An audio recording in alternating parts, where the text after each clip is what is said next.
Ladies and gentlemen, brothers, sisters, friends, comrades on the YouTube, to my just recently visited family and the love of my life.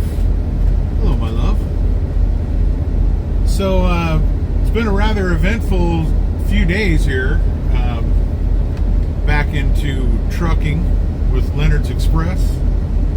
And they've been really good to me so far, man. I've had really very few problems, and any little itty-bitty problem that I have had has been quickly resolved, which is the norm for this place. I haven't had a problem with anything getting rescheduled or anything like that. Most of the time it's kind of out of my control anyway.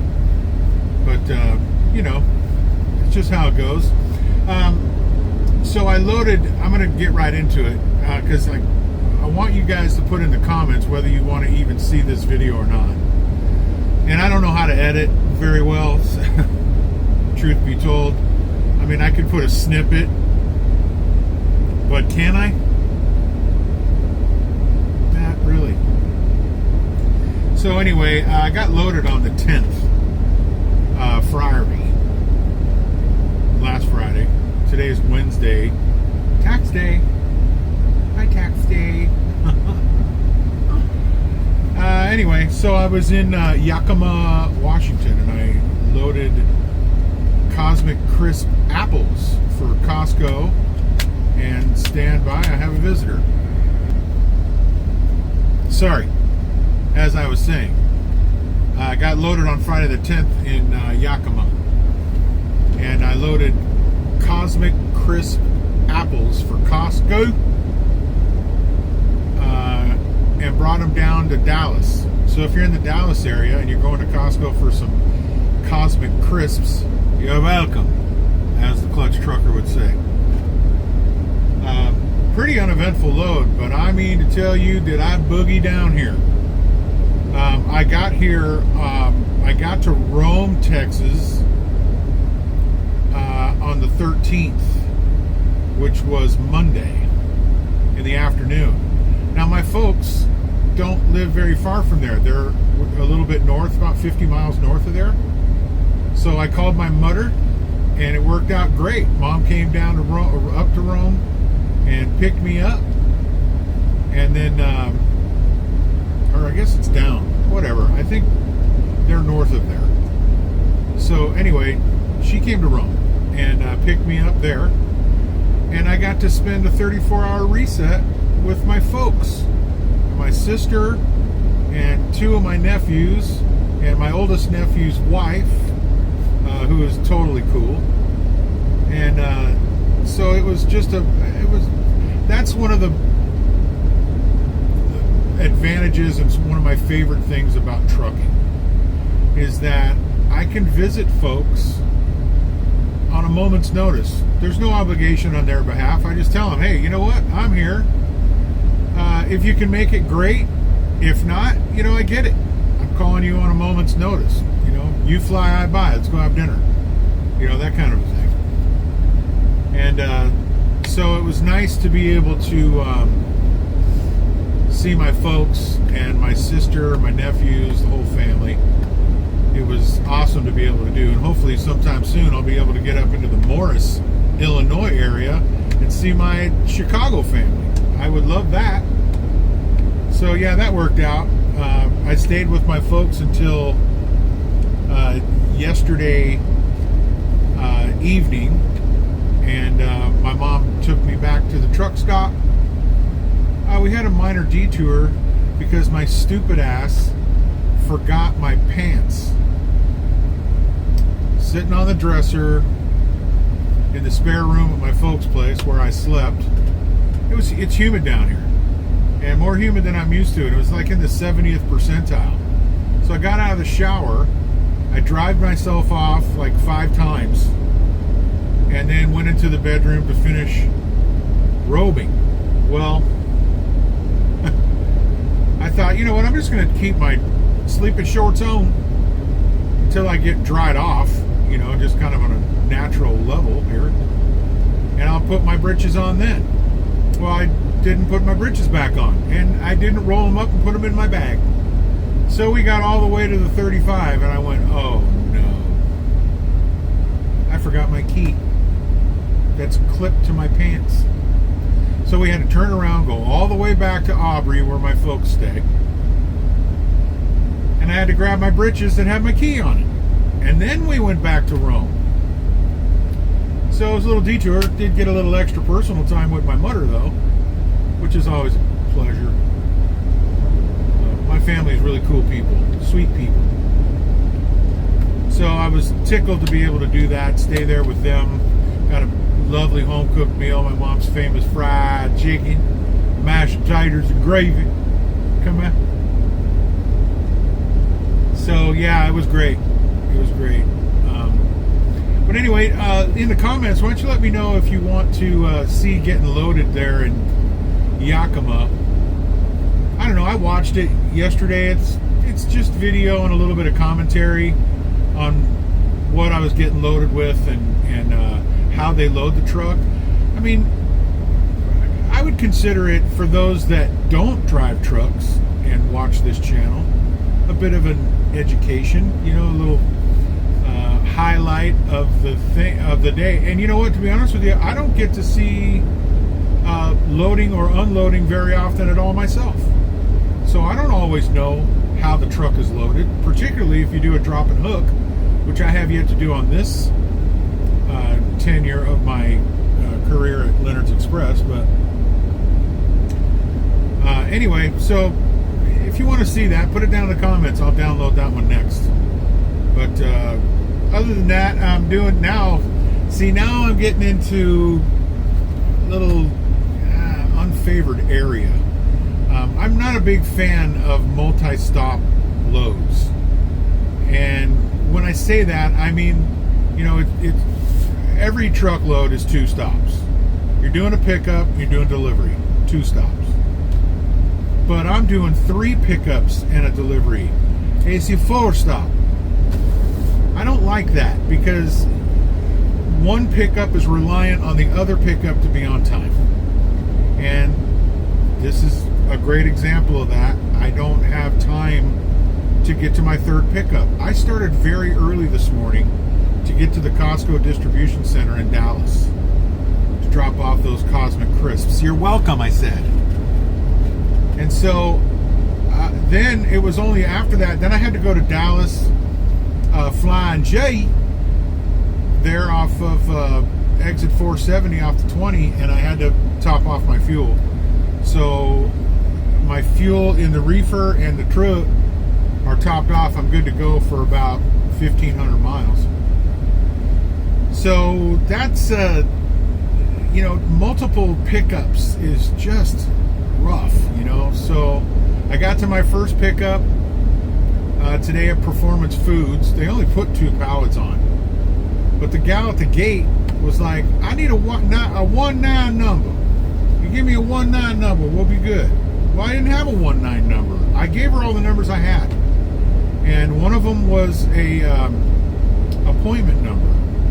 She didn't want that. She didn't want the PO number. She wanted a 19 number, whatever that meant. Well, I'll tell you what it meant.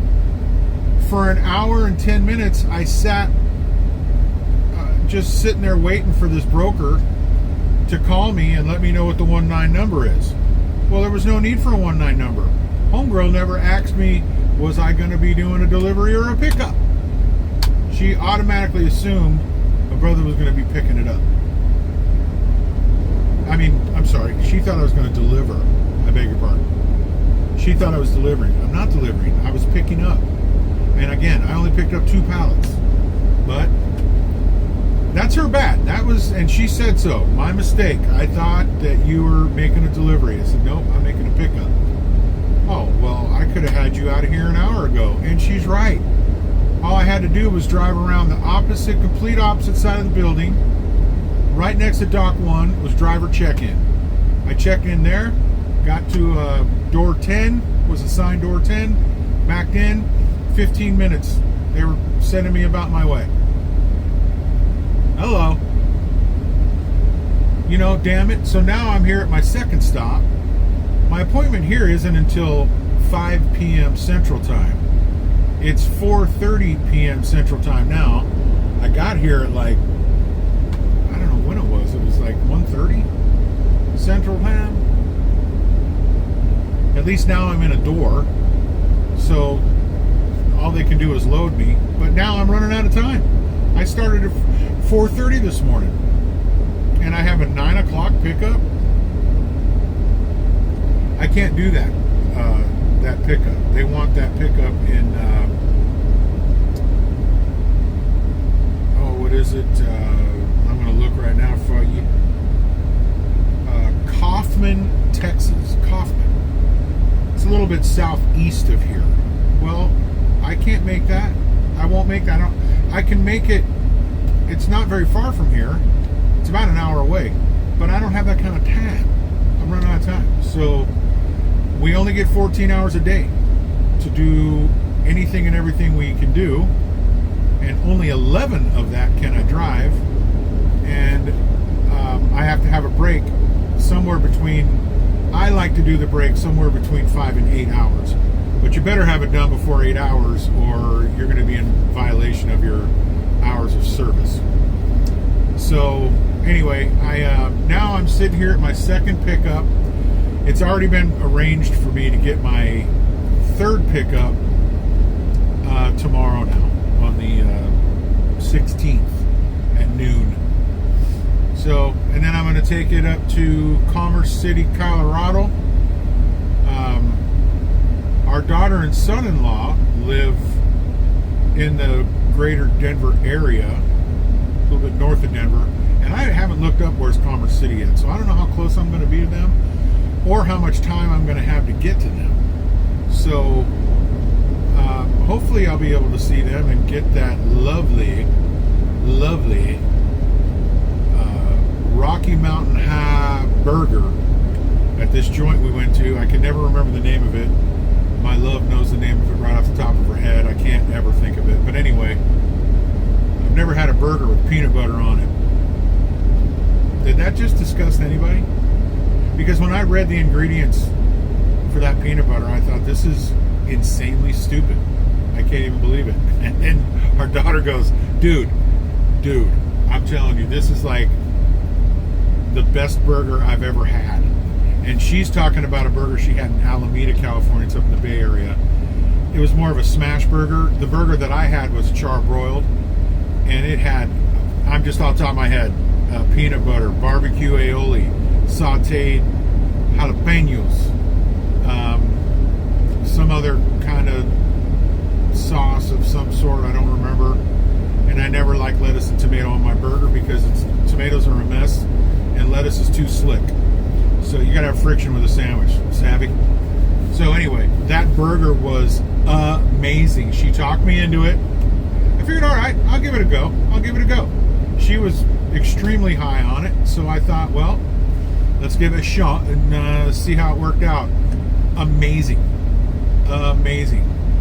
Just a subtle hint of peanut butter. It's not like it was, I mean, when I make a peanut butter sandwich, I put this much peanut butter on it, you know, and I don't eat that anymore anyway, really. But yeah, just a delicious combo. I couldn't believe it. So hopefully I can get up there and get one of those, or maybe have them deliver me one or something. I don't know. We'll see. Jenna, Timmy might be up there. So anywho, that's kind of about it. I've been having a pretty good success on all my travels. I really hauled ass from Washington to Texas, and you know, I did 637 miles the second day. When I got loaded, I had like 5.5 hours left, so I just burned out 200 and some odd miles because I figured, well, I'm not just going to sit here. I did get permission to stay there overnight, but I didn't need to. So I thought, you know, let's haul ass. So I did. And then the following day, I did 630 miles. And the day after that, I did 637. And then from there, I was able to go straight into Rome, Texas. So it worked out great. I stayed in Stratford, Texas that second night. And then got down into Rome the next day. So it was just great. It was perfect. I had a really good last few days. And thanks so much to my folks, my sister, my nephews, my niece-in-law, I guess it is. Everybody was extremely hospitable. I'm very appreciative of that. Got to see my Tristan's baseball game too. So that was pretty cool. He's 10 and plays in some like traveling little league thing. So anyway, it was a really cool visit, and now I'm going to be going up to Colorado. So you know, I'm in the greater Dallas, Fort Worth, Arlington area. You always swivel here. Heads are swiveling. I'm in, I wouldn't say code red, but I'm definitely code orange-ish. I don't know, is red better than orange? I don't know, anyway. I'm just a tick under red. So, but that's how it goes. So anyway, y'all know who love you. It's your boy, it's Clydesdale. We're Leonard's Express Truckin. Got a reefer home. Minus 10 degrees. You guys have a great day. Take care of yourselves and do something nice for somebody. Will you please? Will you? You might like it. Peace.